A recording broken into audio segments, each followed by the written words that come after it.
All right, if you have ever seen a loved one suffer from a stroke, you likely know the road to recovery can be long and tedious. That's why you need to make sure that they are getting the best care with the highest expertise available. I am happy to be joined by Robin Martin, a recreational therapist with OhioHealth Rehabilitation Hospital, joining me now with more. Thanks for being here, Robin. Thank you for having me. Okay, let's talk about an overall kind of patient that you see at the OhioHealth Rehabilitation Hospital.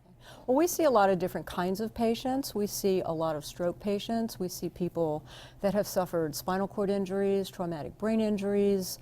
We see a lot of people with different neurological disorders like multiple sclerosis or Guillain-Barré syndrome.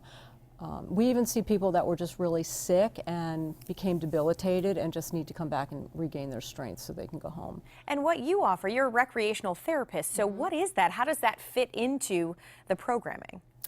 Well, what we do as recreation therapists is look pretty specifically at a patient's lifestyle and their leisure interests, and then look to use those activities that were meaningful to the patient beforehand and use those as our treatment interventions. But we also look to make sure that they can get back to using those activities when they go home, which means that they might need to make changes in how they do those things. We might try to give them information on resources in the community where they can participate in those activities. We might give them modifications or adaptive equipment, those kinds of things. So, and you say activities, so tell us some of the things they can do, because I think sometimes people don't realize one of the examples may be yoga that could help them, right? Right, and you know, it's funny that you say activities because a lot of people look at the recreation therapist as an activities person, and really what we do is look to work to improve someone's function.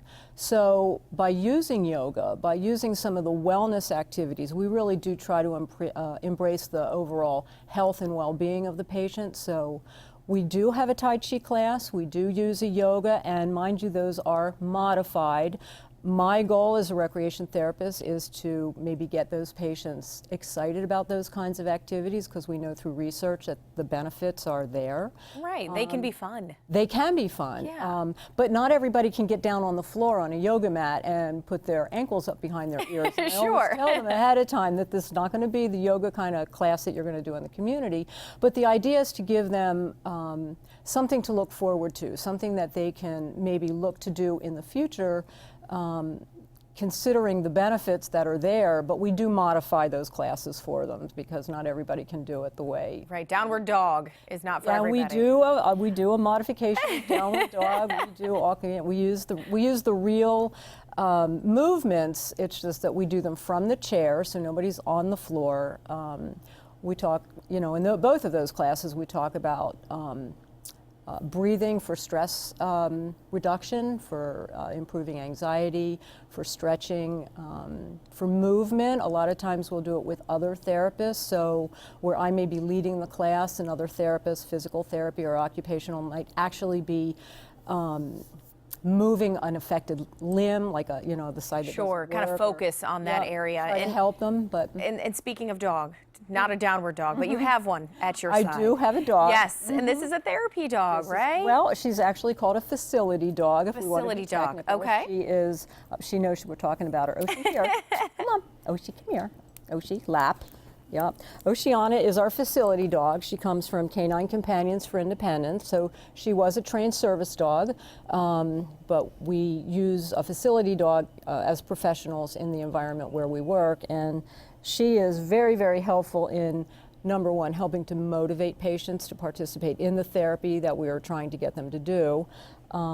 She's everybody's friend. I couldn't imagine. Yeah. And the whole point of all of these resources there that you offer is in hopes of getting that patient home and back to some kind of semblance of independence, right? Absolutely. What we try to do is make sure that not only are they using the recreation as the therapy while they're in the hospital to help improve function, but also to make sure that when they go home, they're going to be able to participate in a meaningful lifestyle, either things that they did prior to coming to the hospital, or sometimes we'll even give them ideas of things that maybe they didn't even think about doing.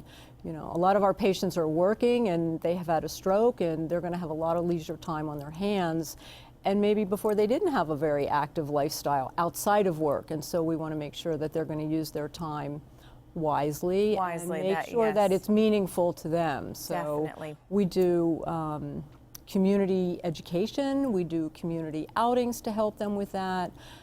We even have an aquatic exercise program where we go off campus over to the Thompson Recreation Center. And So a lot of options for sure at the OhioHealth Rehabilitation Hospital. You can come in, schedule a tour if your loved one has been impacted by any of those. Robin, thank you for being here. Thank you so much. It's a pleasure.